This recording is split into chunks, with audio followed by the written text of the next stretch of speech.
Hello అండి. ఈ cross cutting long ఫ్రాక్‌కి లైనింగ్‌ని అయితే 2, 3 రకాలుగా కట్ చేసుకోవచ్చు.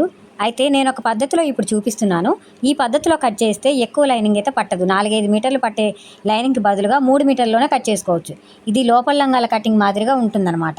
అది ఎలాగంటే ఫస్టు లాంగ్ ఫ్రాక్ పొడవు అంటే నడుము దగ్గర నుంచి కింది వరకు బాటమ్ పార్ట్ పొడవు ఎంత ఉంటుందో చూసుకొని, అంత పొడవు వచ్చేలా లైనింగ్‌ని పరుచుకొని 3 స్టెప్పుల్లాగా వచ్చేటట్లుగా పరుచుకొని అటు చివర ఇటు చివర ఆపోజిట్ డైరెక్షన్లో 6 అంగుళాలు టిక్ చేసి, 6 అంగుళాలు ఎందుకు టిక్ చేశానంటే నడుము లూజ్ వచ్చేసి 32 అంగుళాలు అనమాట.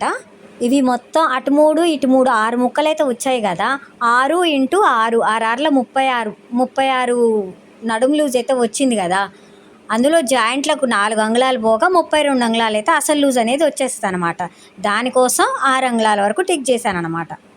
అలా వీడియోలో చూపించిన డైరెక్షన్లో జాయింట్లు వేసుకొని 4 మడతలుగా వేసుకొని మెయిన్ ఫ్యాబ్రిక్ మీద పరుచుకొని ఎక్స్ట్రా ఉన్నది కట్ చేస్తే సరిపోతుంది. ఏమైనా అర్థం కాకపోతే కామెంట్లో తెలియచేయండి. Okay friends, please like and share, subscribe my channel.